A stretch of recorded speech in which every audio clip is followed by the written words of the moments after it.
Bismillahirrahmanirrahim. Assalamualaikum warahmatullahi wabarakatuh.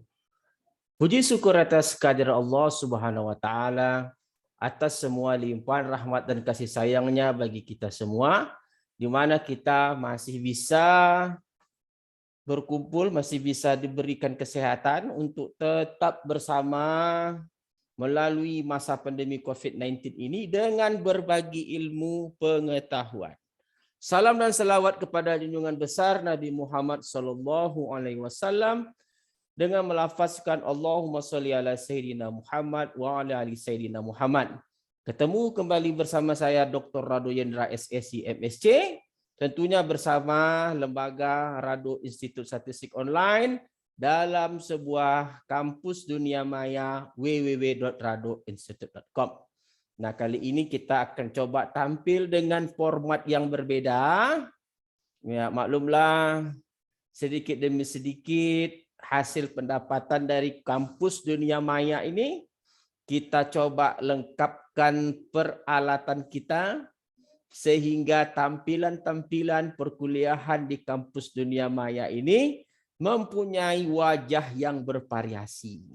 Terima kasih untuk para sponsor yang telah mendukung terus kampus dunia maya ini sehingga kampus dunia maya mempunyai peralatan-peralatan canggih yang dapat untuk mendukung perkuliahan-perkuliahan ini dengan baik terus ke depannya. Kita tidak tahu sampai kapan masa pandemi COVID-19 ini berakhir, kita tidak tahu. Tapi walau bagaimanapun tidak ada istilah kata untuk berhenti berjuang, untuk bersama-sama belajar di musim pandemi COVID-19 ini. Nah, seperti biasa kita akan lanjutkan teori perkuliahan kita dengan membahas soal-soal yang ada dalam buku statistik for engineer and scientist, probability statistic for engineer and scientist. Oke, kita akan coba lihat soal yang akan kita bahas pada pertemuan berikut ini. Oke, kita akan coba lihat. Oke, ternyata kita sudah masuk kepada edisi ke-8. Jadi kita masuk edisi ke-8 atau seri ke-8. Tetap kita berhadapan dengan probability statistic for engineer and scientist. Oke, kita akan lihat soal yang pertama. In how many different ways can a true-false test consisting of 9 questions be answered? Jadi kalau di soal ini katanya ada 9 pertanyaan yang terdiri dari jawaban benar salah untuk satu soalnya. Jadi kalau begitu ada berapa banyak cara yang berbeda ujian benar atau salah ini yang terdiri dari 9 pertanyaan. Jadi soal ini tetap mengacu kepada N1 cara diikuti oleh N2 cara. Jadi kalau N1 cara ini soal yang pertama ada 2 yaitu benar dan salah. Dan ada N2 juga 2 nih soal kedua terdiri dari 2 poin benar atau salah. Ada N3 terdiri dari 2 yaitu benar dan salah dan seterusnya sampai N ke-9 juga terdiri dari 2 cara. 2 caranya itu benar atau salah. Jadi berapakah dengan cara berbeda dapat dibuat tes benar salah ini? Yaitu N1 kali N2 kali N3 dan seterusnya dikali sampai ke N9. Karena dia ada 9 cara, berarti secara matematis dapat dijawab dengan 2 pangkat 9. Nah, inilah cara yang berbeda tes benar salah itu dapat dibuat. Jadi kalau begitu ini masih berfokus kepada pertanyaan benar dan salah. Oke, jadi saya rasa tidak terlalu rumit soal-soal yang diberikan, belum terlalu rumit. Yang diberikan itu saya rasa, jadi soal yang diberikan itu belum terlalu rumit. Kita akan lihat kepada bentuk berikutnya. Jadi kalau kita lihat, soal yang baru kita bahas tadi kan sangat mudah sekali untuk dibahas. Hanya ada 9, N-nya N1, N2, 9 ada N1-nya, ada N1 itu soal pertama, terdiri dari 2 pertanyaan benar salah hingga sampai N9. Jadi ikuti formatnya adalah N1 kali N2 sampai kali N9. Oke, kita akan lihat soal berikutnya. Oke, kita lihat soal berikutnya. Kita share lagi soal berikutnya. Coba soal berikutnya. Share. Oke, ini dia. Ini soalnya, kita lihat soal yang kedua. Oke, ini soal yang kedua. Jadi soal pertama tadi jelas. Soal pertama tadi adalah in how many different ways can a true-false test consisting of 9 questions be answered? Jadi kalau gitu, soal yang pertama ini ada 9 pertanyaan. Dengan masing-masing pertanyaan itu ada 2 jawaban benar dan salah. Jadi menurut konsepnya tentu ini jika kita andaikan N1 itu adalah soal pertama dengan 2 jawaban, dan N2 itu soal kedua dengan 2 jawaban, N3 juga adalah soal ketiga dengan 2 jawaban, hingga si soal ke-9 dengan 2 jawaban. Maka dengan menggunakan N1 kali N2 dikali dengan N9, maka ada 2 pangkat 9. Nah, ini jawaban yang tepat untuk soal 2.30. Jadi kalau gitu, untuk edisi ke-8 ini, soal pertama telah kita lalui dengan baik. Kita coba lanjutkan dengan soal yang kedua. Soal yang kedua sederhana sekali. If a multiple choice test consists of 5 questions, each with 4 possible answers, of which only is correct. Pertanyaan A, in how many different ways can a student check off 1 answer to each question? And number 2, in how many ways can student check off 1 answer to each question and get all the answers wrong? Jadi kalau kita lihat, kita coba translatekan soal ini soal yang biasa saja. Jika terdapat pilihan ganda yang terdiri dari 5 pertanyaan, di mana 5 pertanyaan itu setiap pertanyaannya terdiri dari 4 kemungkinan jawaban. Mungkin A, B, C, dan D. Dan diketahui hanya 1 yang benar dari A, B, C, D tadi. Nah, untuk soal yang A, jelas sekali jawabannya. Sama seperti soal sebelumnya. Kalau soal sebelumnya ada 9 soal, setiap soal ada 2 jawaban. Kalau soal yang 2.31 ini ada 5 soal dengan 4 jawaban. Jadi kalau ditanya, in how many different ways can a student check off 1 answer to each question?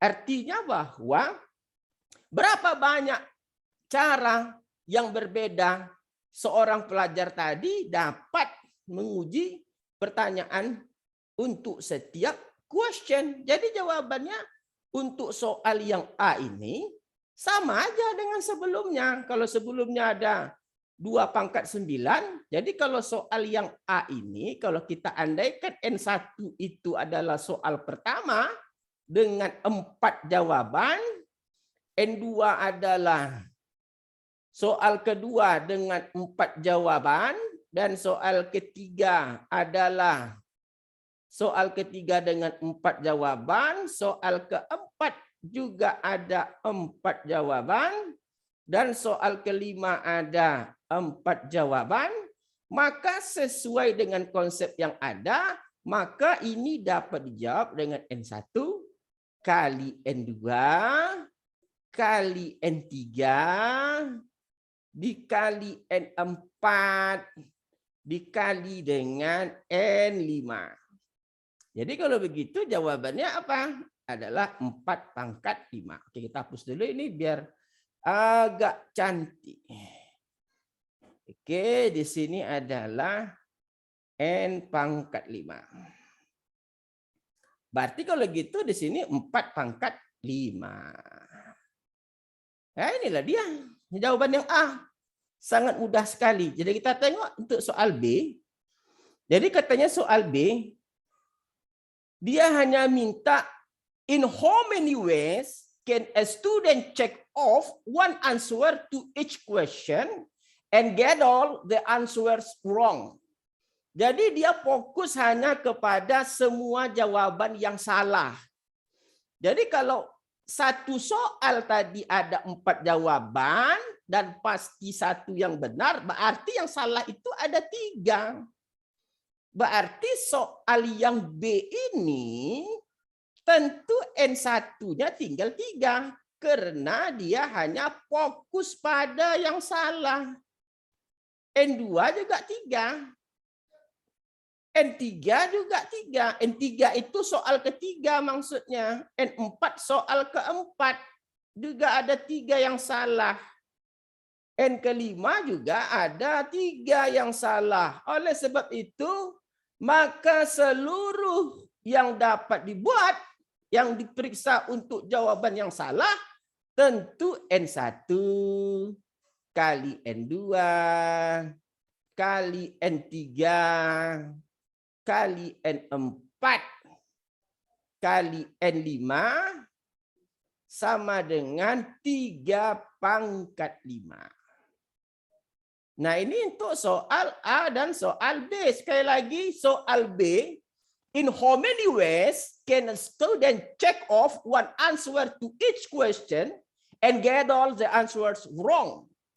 Maksudnya adalah dalam berapa cara bahwa siswa tadi dapat menguji satu pertanyaan untuk setiap pertanyaan tadi semuanya salah. Jadi sederhana sekali soalnya. Jadi kita udah lihat tadi sederhana sekali yang dapat soalnya. Jadi meskipun soalnya dalam buku teksnya berbahasa Inggris, Anda jangan menyerah, jangan putus asa. Karena bahasa Inggris hanya sekedar bahasa, bukan hal yang menakutkan. TKI aja 6 bulan ke Inggris pandai bahasa asing kok. Bayi yang lahir di Inggris saja tanpa belajar pandai bahasa Inggris kok. Jadi isunya bukan ketakutan kepada bahasa Inggris. Bahasa Inggris itu bisa dipelajari. Yang paling penting adalah saudara menguasai konsep dengan baik. Oke, maksud konsep dengan baik. Oke, kita lanjutkan dengan soal berikutnya. Oke, kita lihat lagi soal berikutnya. Soal yang ketiga. Nah, kita lihat soal yang ketiga. Oke, ini dia. Soal yang ketiga. How many distinct permutations can be made from the letter of the words columns? And B, how many of this permutation start with the letter M? Nah, ini teori yang berikutnya yang kita pahami bahwa jika terdapat objek dengan seluruh elemennya berbeda, maka seluruh kemungkinan yang dapat kita lakukan adalah dengan membuatnya sebagai n faktorial. Jadi soal 2.32 yang A ini kita disuruh meminta berapa banyak susunan kata atau permutasi yang dapat dibuat dari kata-kata columns. Nah, jadi kata-kata columns ini kita coba cek seluruh elemennya berbeda. COLUMNS, columns. Jadi kalau kita lihat soal yang A, how many distinct permutation can be made from the letters of the words columns. Artinya apa? Kita diminta menentukan berapa banyak kemungkinan dari kata atau pasangan kata atau bentuk kata, dalam istilahnya disebut dengan permutasi dari kata volumes. Karena dia ada 7 objek dan seluruhnya berbeda, maka dapat dicari dengan 7 faktorial. Nah,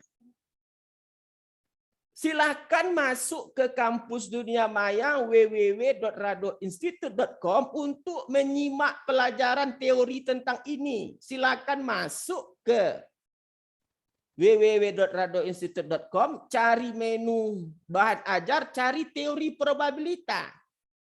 Karena teori probabilitas semester ya tahun lalu kita bahas teorinya dari buku, sedangkan untuk semester baru ini kita khusus membahas soal saja dari buku yang telah kita sebutkan gitu. Semua soal akan kita bahas. Meskipun soalnya dalam bahasa Inggris, jangan takut. Kita akan coba dalam bahasa Indonesia. Jadi ada 7 faktorial. Nah, jawaban yang B, nah ini dia kita ingat.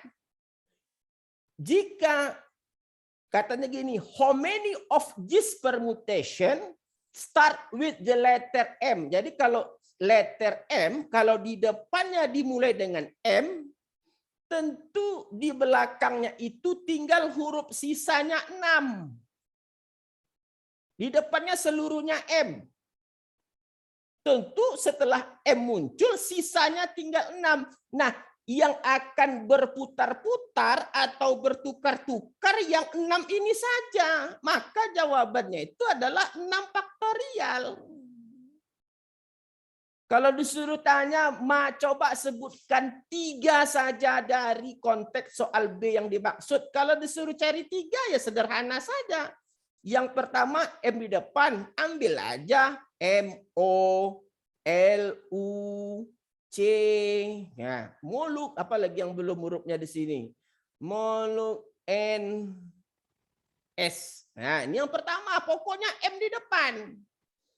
Yang kedua apa? M lagi, ambil aja S. Ini contoh salah satu N, O, U, C, L. Apalagi yang ketiganya, pokoknya M di depan, M. Apalagi ML, O, U, M, N, M udah. Oke, N, S, satu lagi yang belum, C. Nah, ini dia. Jadi kalau M tetap di depan, yang bertukar-tukar itu hanya 6 sisa hurufnya, dan kita tahu 6 sisa hurufnya ini seluruh objeknya berbeda pula, ya maka cukup dihitung dengan 6 faktorial gitu.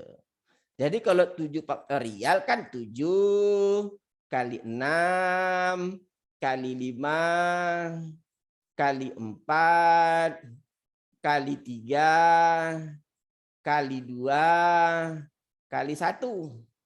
Kalau 6 faktorial tentu dimulai dari 6 kali 5 dan seterusnya. Jadi kita sudah melihat soal 3 soal yang kita bahas barusan ini sangat mudah sekali untuk berpikir gitu. Nah, jika ingin memahami lebih jauh lagi, silakan sekali lagi saya sarankan masuklah ke kampus www.radoinstitute.com, pilih menu bahan ajar, dan pastikan Anda jumpai teori-teori probabilitas. Nah, di situ banyak. Kita telah mulai teori probabilitas ini semester tahun yang lalu. Jadi semester tahun lalu kita bahas teorinya saja, dibarengi dengan contoh soal. Nah, untuk semester ini kita khusus membahas soal. Jadi semua soal di buku kita bahas. Jadi kalau begitu guys, jangan, isunya yang paling penting sekarang adalah Anda jangan takut dengan menggunakan bahasa Inggris. Kelemahan dari seorang matematik saya lihat adalah cepat putus asa dengan dijumpainya bahasa Inggris sebagai pengantar. Padahal bahasa Inggris itu hanya sekedar bahasa saja. Tidak ada yang susah. Saya sudah sebutkan beberapa isu untuk membangkitkan semangat Anda gitu loh. Saya sudah katakan tadi, tenaga kerja wanita TKW itu kalau dikirim ke Hong Kong, 6 bulan dia pandai bahasa Hong Kong. Tidak ada les. Jadi artinya apa? Bahasa Inggris ini sekedar skill, keterampilan. Kalau dikatakan skill, tidak perlu belajar formal. Cukup latihan saja selesai. Contoh lain juga seperti bayi yang lahir di Inggris pandai juga bahasa Inggris. Tidak perlu belajar bahasa Inggris. Dia skill mendengar, melihat orang tuanya, dia pandai. Yaitu kalau sekedar membaca dan memahami konteks. Tetapi untuk memahami bahasa Inggris akademis, bahasa Inggris sebagai untuk keperluan ekonomi, keperluan sains, keperluan drama, itu perlu sekolah lagi, ada sekolahnya tuh. Nah, di kita dalam matematik ini tidak perlulah bahasa Inggris yang macam-macam gitu. Cukup paham saja konteksnya sudah. Terjemahkan saja lewat Google Translate, pahami baik-baik. Tapi walau bagaimanapun juga tetap kita pahami, kita pelajari gitu. Tetapi kalau dijadikan sebagai beban untuk memahami matematika dengan menggunakan buku bahasa Inggris, cemen sekali mental you guys. Mental you cemen sekali kalau takut hanya gara-gara buku teksnya bahasa Inggris, mental you cemen sekali. Jadi semangat. Oke, kita telah lalui 3 soal untuk edisi ke-8 ini. Saya rasa soal yang sangat menarik dan dapat dipahami dengan baik. Kita ketemu lagi pada sesi berikutnya. Pastikan selalu jaga protokol kesehatan, pakai masker, cuci tangan, jauhi kerumunan. Saya Rado Yendra bersama Kampus Dudiamaya, www.radoinstitute.com undur diri. Sampai jumpa lagi pada edisi berikutnya. Wabillahi taufik walhidayah. Assalamualaikum warahmatullahi wabarakatuh.